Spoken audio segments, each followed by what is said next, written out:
Well, hey everyone, we're back. It's Connie Fife. And as promised, I was able to wrangle our Hollywood redneck, Kevin E. West, to join us. Kevin is on our label here at Talent Concierge. He is the communication entrepreneur. Oh, yes. And he's, with all of what's going on with the coronavirus, he was actually on a shoot, and he's been recording, and I had to zip him on a plane and get him back to LA before he got in lockdown. And Kevin, I saw that you were recording last night on your street in LA that was completely like barren. There's like absolutely no one hanging out on the street. Like, when does that happen in LA? I think I could literally actually hear crickets. And it was, the key though, is it was at 9:30 at night. If it was 3:30 in the morning, fine. But it was, I could hear crickets at 9:30 at night. It was very, very, very surreal, for sure. Yeah, like that just doesn't happen. No, it doesn't. Yeah, like you said, just so surreal. I mean, you've been in the industry now for 30 some years. Oh, let's just go with 3 decades, yeah, because anything past that starts to feel painful. Yes. Okay, all right, 3 decades. I almost got quarantined with the cows in South Carolina. It was very close. Yeah, well, you're the Hollywood redneck, so you're from Nashville, so Rural Nashville. So did you feel at home? Oh yeah, I'm comfortable in the middle of nowhere near some sort of a lake with mosquitoes. Yes. Right. Or lightning bugs, either one. Yes. Well, let's give a little pitch for your book, though. I know you have a couple books out, but you have your latest book out, Politics, Life in a Word, Politics. So, politics in a word. Kevin's Dictionary, politics in a word. Yes. In a word. Yeah. So we'll give a little pitch for that when you have out, and I know that. Right now, you would have been with me. We would have been together, yes. Doing a bit of a book tour and a book signing on that in Baltimore. Yes, my other personality is actually at LAX getting on the plane right now. You're right. That my other personality is going to take off in 2 hours. Yes. Right. And as they're texting you, and your flight will be departing in. It will, and I will not be on it. Right. Thanks for sharing. Yeah. Right. So communication, they're communicating to you that your flight is going to be taken off. Yeah, they don't care.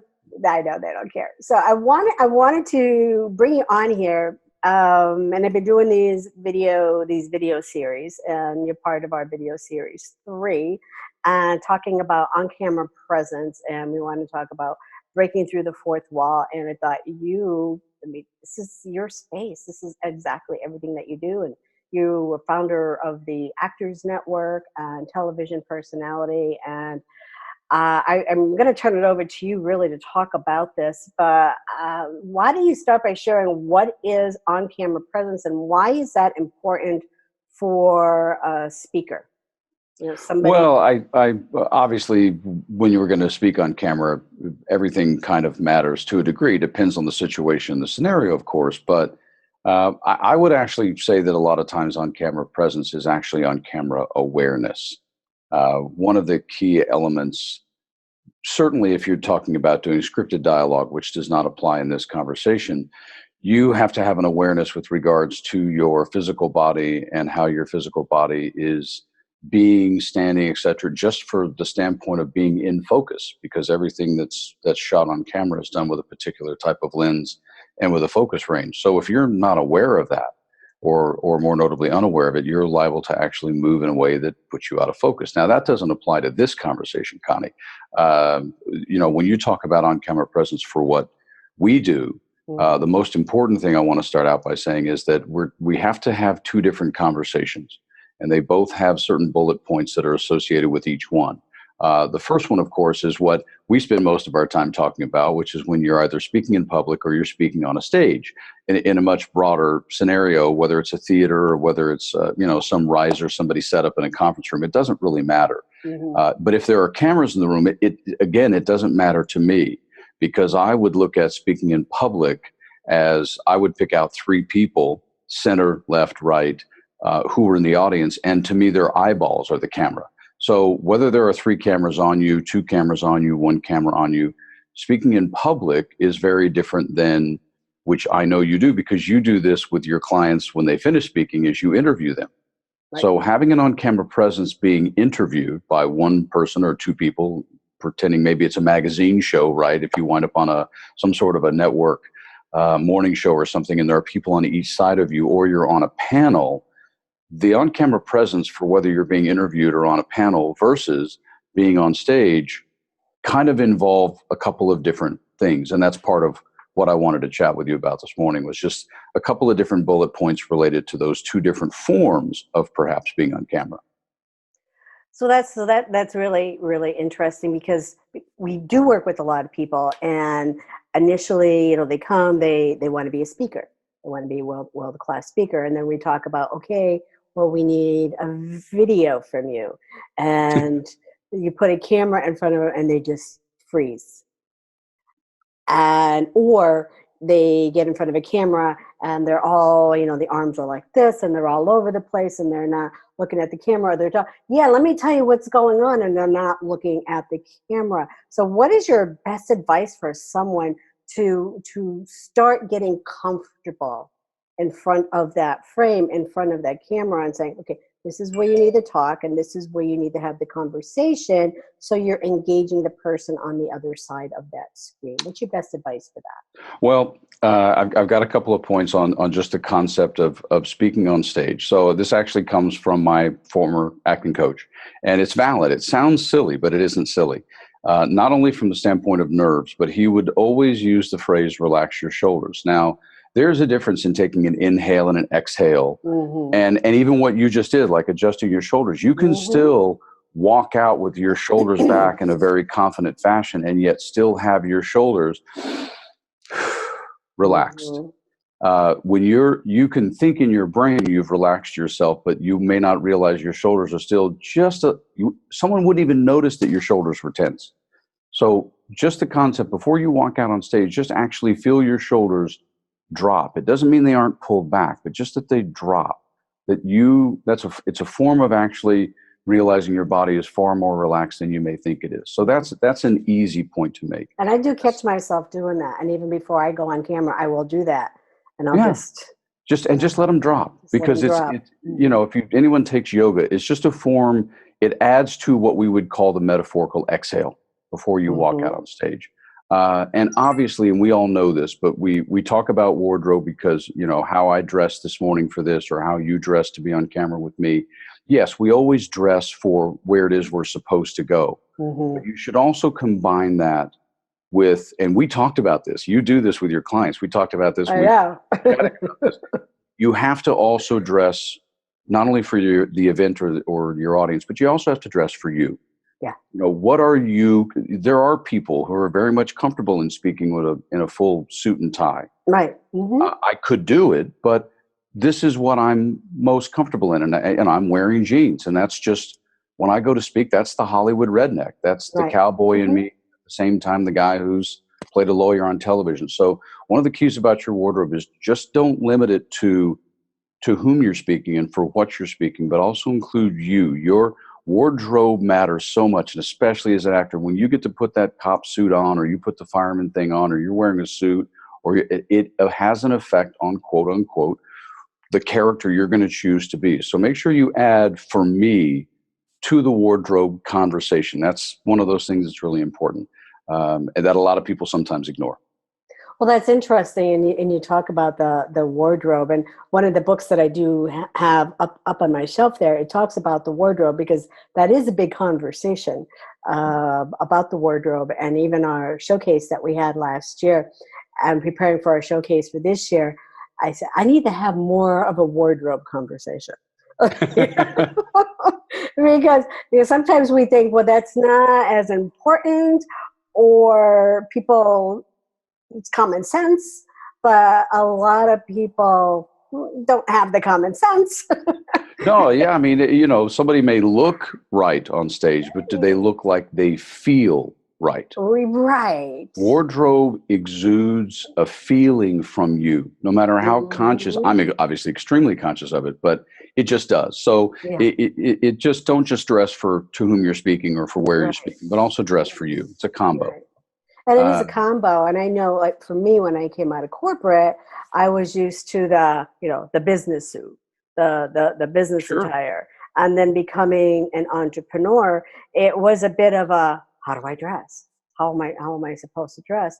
But it really, like you said, it comes down to who am I and who do I represent? And am I, a jeans and t-shirt kind of gal? Well, in certain situations it is, Yeah.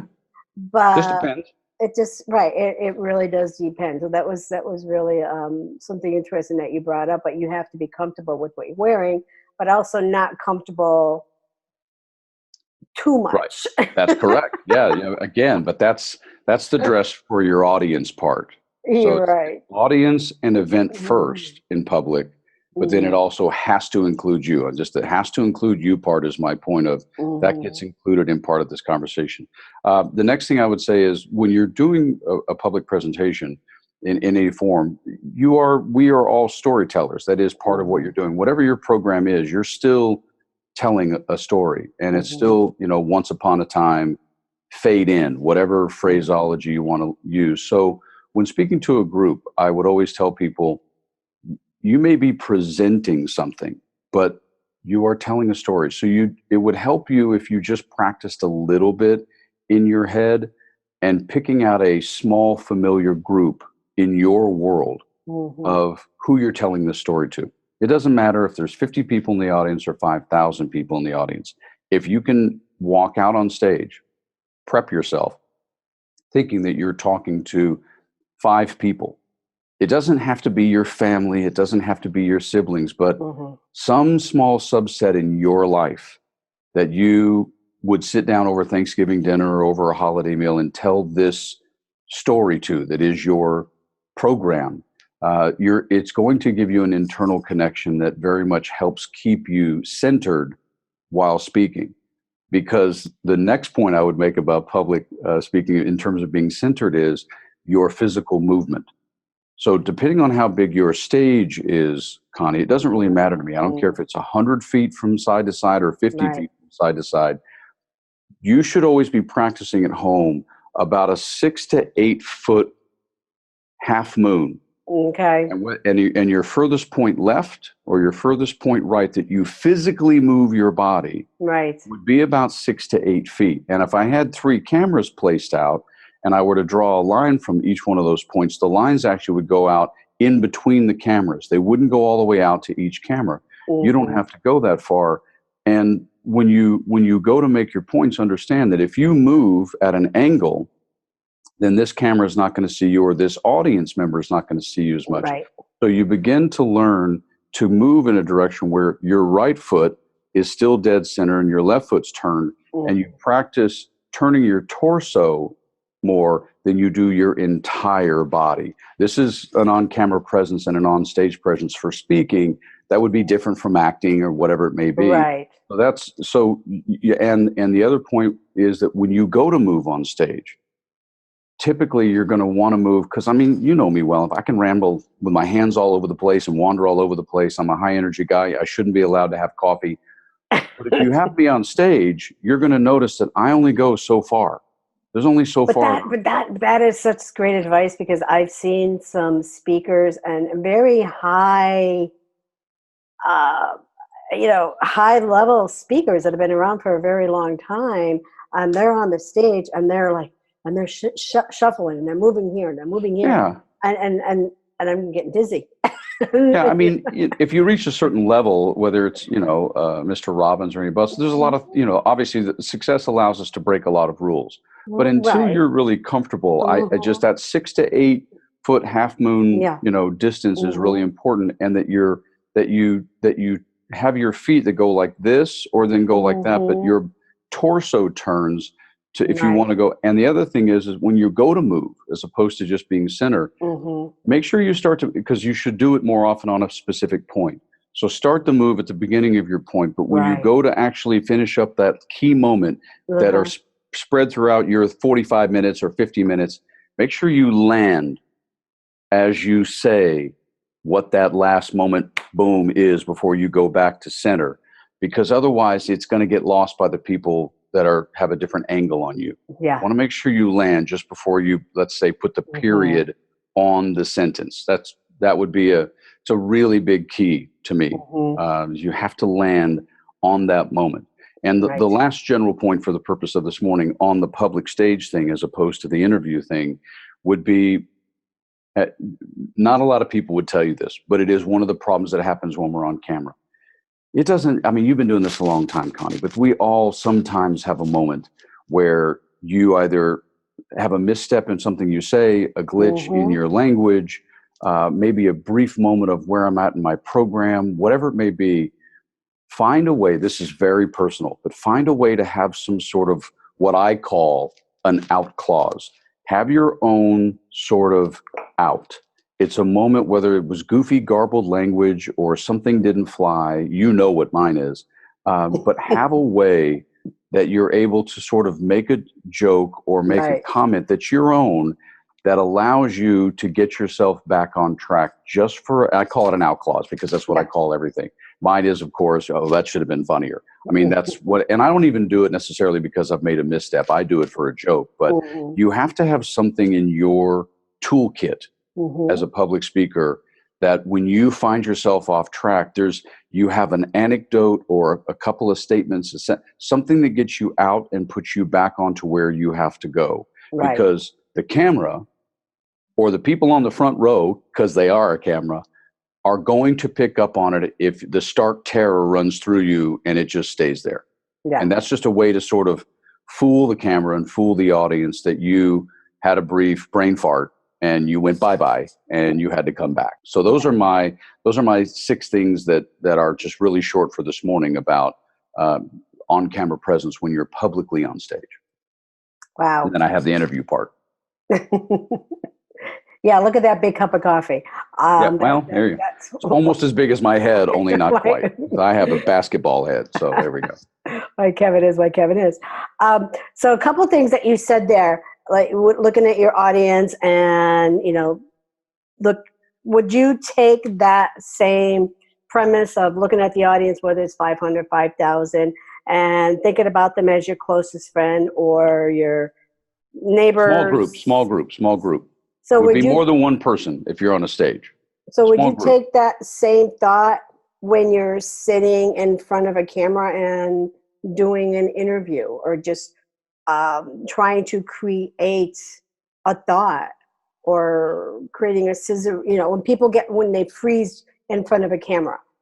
Well, if you're talking to someone who is a speaker, and they're being interviewed, or an author and or someone is choosing to sit down and talk to you like this, only we wouldn't be doing this electronically. So if we were having this conversation, you would be sitting on one side or the other. It usually wouldn't be a news editorial interview when you would be sitting off camera. But either way, when you're being individually interviewed, one of the things that we don't keep in mind is you should walk into any interview with having 3 crystal clear points that you want to make during that interview. You don't have to decide where they're going to come because you're not probably in control of the interview. You have to have 3 points. And that kind of is like that out clause where that's the beginning when you're being interviewed, so that you always have in your mind where you're going. You know where your journey is headed, yours, because you don't necessarily know where the interviewer is going to take you. So that's, and what that causes, if we don't have that, Connie, is we tend to sometimes spend time thinking about what we're going to say while the interviewer or a panel or someone's asking us a question, which means you're not present. And I want to be able to, you have to learn how to listen on camera and actually listen, not just look like you're listening, but actually listen, as opposed to thinking about what you're going to say next. When you have that vacant look on your face because you're thinking about what you're going to say next to camera, especially in the interview, we'll pick up on that. So you always have to make sure that you have 3 clear points so that it allows you to relax, again, shoulders, and listen to exactly what they're saying. So those are 2 of my points. Also, in an interview, depends on the situation, of course, but you may have a mic on you, and people who talk with their hands sometimes tend to bang Yes. The lav mic that's on them. That's another thing, because again, I'm a hands guy, so I had to learn to stop going. I'd be telling some story and I would go, and then Billy, and I slapped the microphone, and it's like, okay, that's great. We can't use that because you just killed it. There's dogs 4 miles away who are passing out. So mic awareness, very, very, very, very much matters. Well, mic awareness. We also talk about, again, going back to what you wear. We talk about jewelry. Oh boy, yeah. For women. I mean, I just did it the other day myself. I did a faux pas. I had long dangling earrings with these on, and I kept thinking, why do I hear? When I did the playback, I did a really good recording. I hear the playback, and I kept hearing like the dingling and the chimes.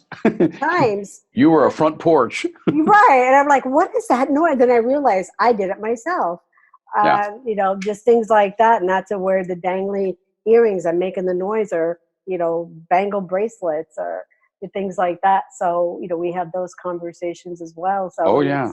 we get down to every little detail, and again what you should be wearing and how you should be wearing it. So for going back to the camera, so again, did you have a couple more points on that? Oh, I have 4 more points. Oh, girlfriend. I got 4 more points. I got 4 more. So when being interviewed, again, you don't know what someone's going to ask you. But right. In your life, if you're going to be in the public eye in any way, shape, form, or fashion, just always make sure that you find a way to have 2 or 3. You have to have at least 1, but you have 2 or 3 anecdotal stories that are short, that you can always tell, that do relate in some way to your subject. Like calling me the communication entrepreneur or calling me the Hollywood redneck, it doesn't really matter. I can tell you funny stories about Hollywood that are short. I can tell you a funny story about growing up in rural Tennessee. And they have to be short, but you have to have something when you're being interviewed that's going to help us know the person a little bit, as opposed to just the subject matter that some interviewer is trying to get out of you. And to that point, commonly in an interview, somebody may ask you a question that you don't understand, or you're not sure you get where they're going with the question. To me, one of the things, again, and the camera, because we're talking about on camera presence, it's what does the camera see? You cannot answer a question with a question if you're being interviewed. And it's common. We do it in life. We say, well, what do you mean? We say, what do you mean? Do it. So one of the things you want to try to practice is, you heard what they said. Again, all this builds on itself. Listening, right? You heard what they said. So when you answer the question, and you'll see me do this all the time just with you, Connie, it's like, well, I'm not sure if you're talking about the yellow car, or if whether or not you were talking about the tires. But if you're talking about the tires, then the thing in the blonde, whoop-de-doo in it, is that what you meant? So answer it with some pieces of options of an answer, but then finish it with a question back to them. But you can't just have an interviewer ask you a question and go, huh? Or I don't get that. Add some piece of information to what you think they might mean, right, and then finish it back with, I'm not sure if that's what covered what you needed, but you can clarify that for me. Give something, because otherwise your whole goal in an interview is not to just have them have to cut out a bunch of stuff of what you're doing. And if it's live, you'd like to have them want to have you back. So there is a flow to your on-camera presence that they feel that no matter how the interview went, the audience was never, as we would say in Hollywood, given a reason to change the channel. And that happens in an instant. So you want to be able to answer a question you don't quite understand with something, and then go, right, is that where you were going? Also, conscious body language on camera. Right. Center, left, right. If you have somebody, we naturally, if you were sitting to my left or right, because we do it in life, we wind up going like this with the person on our left, or we wind up going like that.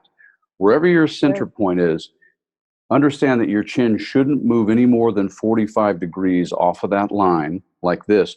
And if someone's sitting directly to your right, you have to learn how to turn and look at them and listen with the eye that's closest to them, so that you don't try to, we naturally do this. We turn all the way so that this eye can see them. It's like, you can't, all I get is your ear. So again, these are things you have to practice, because you just go 45 degrees. So you're really not actually looking at them, but you turn your eyes over so that they are. What we see sitting together on an interview sofa, let's say a PM magazine show in the morning, what we see is drastically different than what the audience sees. The audience, it looks normal. It looks like you've turned your head all the way. Yeah.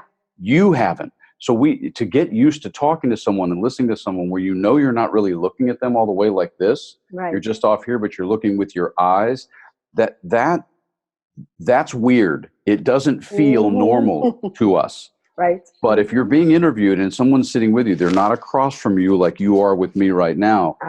This is one of those things that will cause us to fidget. It will cause us to move uncomfortably. We'll move our body language. And eventually what you don't even realize is by the end of the interview, you have back pain or you don't realize how torqued up you were.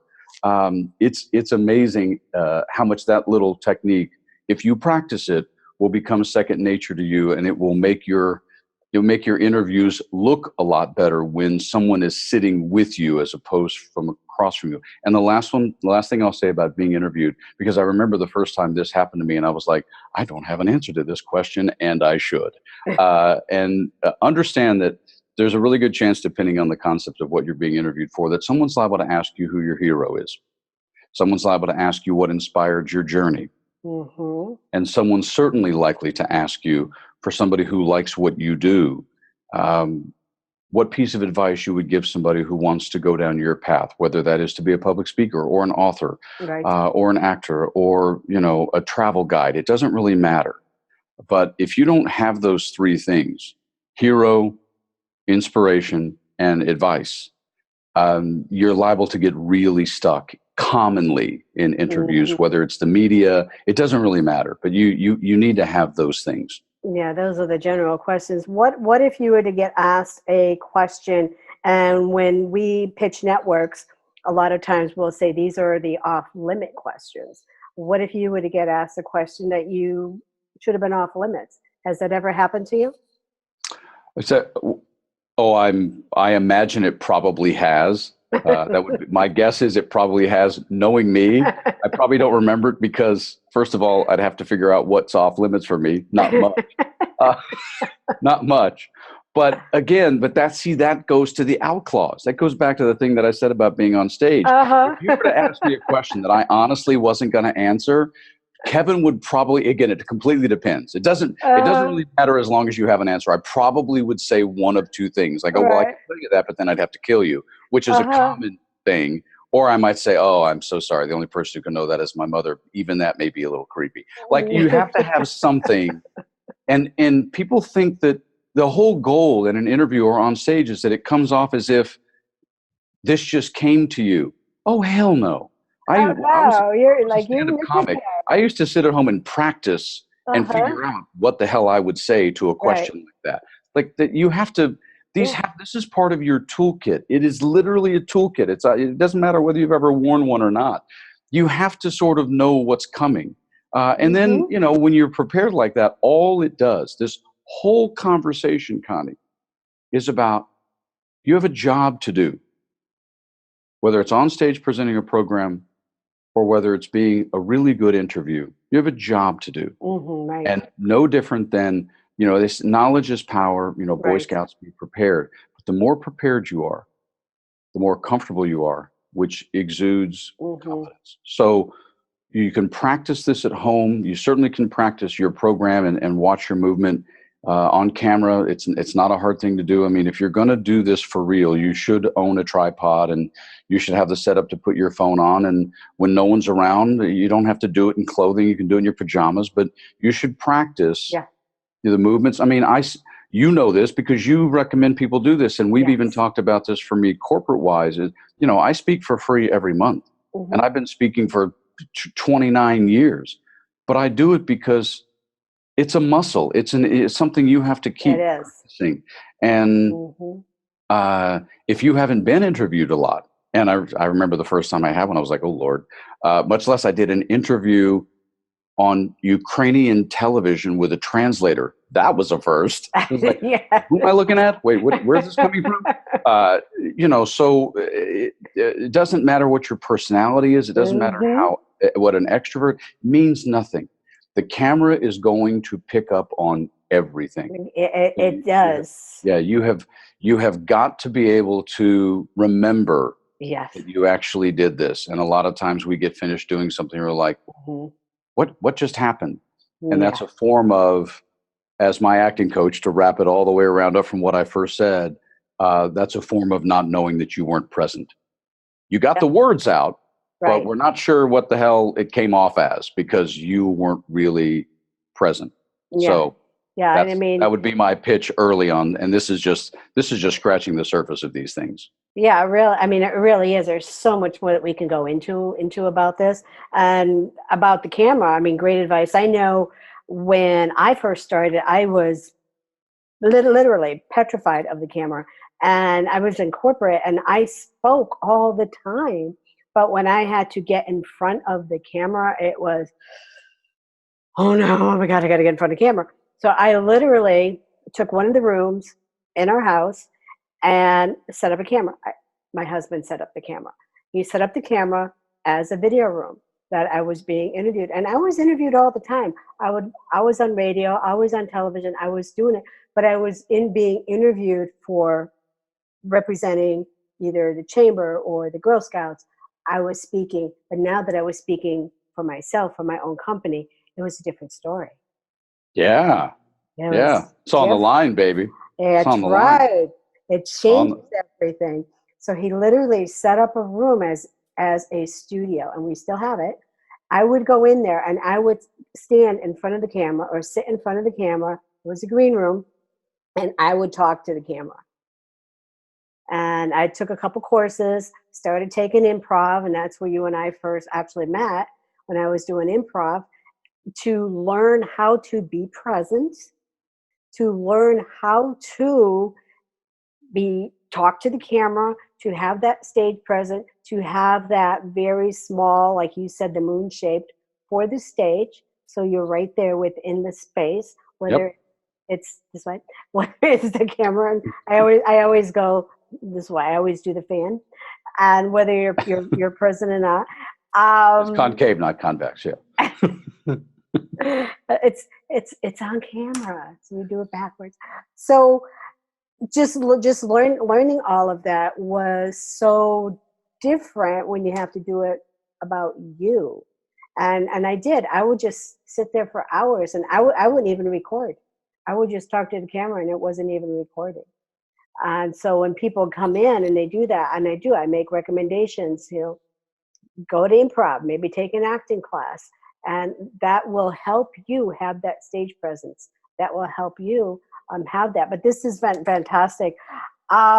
So for you, I mean, personally, I mean, what has been the greatest learning for you out of your years in acting, and how has that helped you on a personal level as well, and your communication style with other people? For me, it's, and obviously this answer would be personal to anyone. And there you go. There's a question that I've never been asked before, but I know what the answer is, because if you know me personally, and you do, I probably shouldn't be allowed to have coffee. Like, that probably should be illegal for me, because I don't really need coffee. I mean, I idle like this. But I make a joke when I publicly speak sometimes, especially in show business, that, they call it restless knee syndrome, which you can't see, where I could bounce, I could sit here right now, which I would never, and I haven't been doing it. This would be my answer to your question. I could sit here and chat with you in person. I could bounce my knee all day long. It would just, I wouldn't even know that I was doing it. But one of the things that this profession taught me, and then slowly evolved into me speaking in front of people, was stillness, which is not really a word a lot of people who know me would associate with me. I'm not a particularly still person in person. And I was a collegiate golfer. And by definition, trying to watch golf is like watching paint dry. So stillness would be a word that would be commonly associated with golf. And yet stillness would not be something that people would tend to, the word would never come up if you were describing Kevin E. in general. No, I would never put that in the same. But that's what stand-up comedy taught me. Okay. That's what walking into an audition room taught me. And that's what speaking in front of people taught me, was the paradoxical, beautiful marriage between being very alive and communicating a message, and yet, relax your shoulders, being simultaneously still. Because as it is with anything, even if it's addiction, you have to first be conscious or cognitive of something. Mm-hmm. Then you have to get comfortable with it. And then you have to be confident about it. And those are the 3C phases through which the program I've discussed, or anything you would talk about, driving, same thing. You have to simply be conscious of, I'm in a car, and then you have to become comfortable with it, and then you're confident about it, which leads to, people putting on makeup and eating hamburgers while they're driving 80. Not that that's bright, but I'm just saying. So the stillness part, internal engine stillness while doing whatever it is we do, would be the biggest thing that I learned over the course of my career. No. So what are you doing to stay relevant during isolation? I'm on camera with you. Ooh. If it wasn't for you, I wouldn't have had to shower today. And put pants on. Yeah, which actually, there are occasions, much like the old anchors in television for news. My buddy in Nashville was an weekend anchor for 30 some years. They would wear shorts. He would wear gym shorts with his coat and tie on. Right. I actually do have pants on. I'm not going to stand up to prove it. No, actually, Connie, unfortunately for me, which is it would be annoying to some people, this, I actually have so much to do on my whiteboard of stuff I need to get done. Yeah. We all know that officially last night, California kind of technically went on self-lockdown. Right. And people will somewhat listen to that. I mean, I'll still go hiking and not around people and that sort of thing. But right. I have so much to do that I have to get done that, quite frankly, I sort of look at it as a perfect excuse to not have to make that coffee meeting or go do that thing for my union or whatever it may be. So I have a ton to do. But somebody did recently interview me as a podcast and asked me, and man, this is the time where you read a book, have a conversation, do some little personal project, that you have been planning to, this is the time where you what I just said, be more still with yourself. Yeah, and just be. Find a way to really enjoy that. Yeah, just be. We haven't slowed down. Oh, no. I mean, we have not. We are doing business. We are closing business. I got coffee. Closing meaning making money. We haven't. We have not slowed down. I mean, people are at home. Some people are wearing clothes. Maybe some not. Well, I do a lot in shorts and a t-shirt, so there you go. But we're still doing business, but like you said, it's a really good time to just be. Yeah, it is. That's what it is. Say hi to your neighbors. Yeah, from a distance. From a distance. Hola. Hey. How are you over there? But, learn some language. All good stuff. Anything else you want to add before we leave? Because we're about out of time. No. I got my extra last point in there with the 3 C's, which I didn't even know I was going to do. So there we go. Right. So awesome. Well, thanks for being here, Kevin E. West. Absolute pleasure. Always, Connie. Enjoy your downtime. Be good. Bye, baby. Au revoir. Okay. Bye-bye.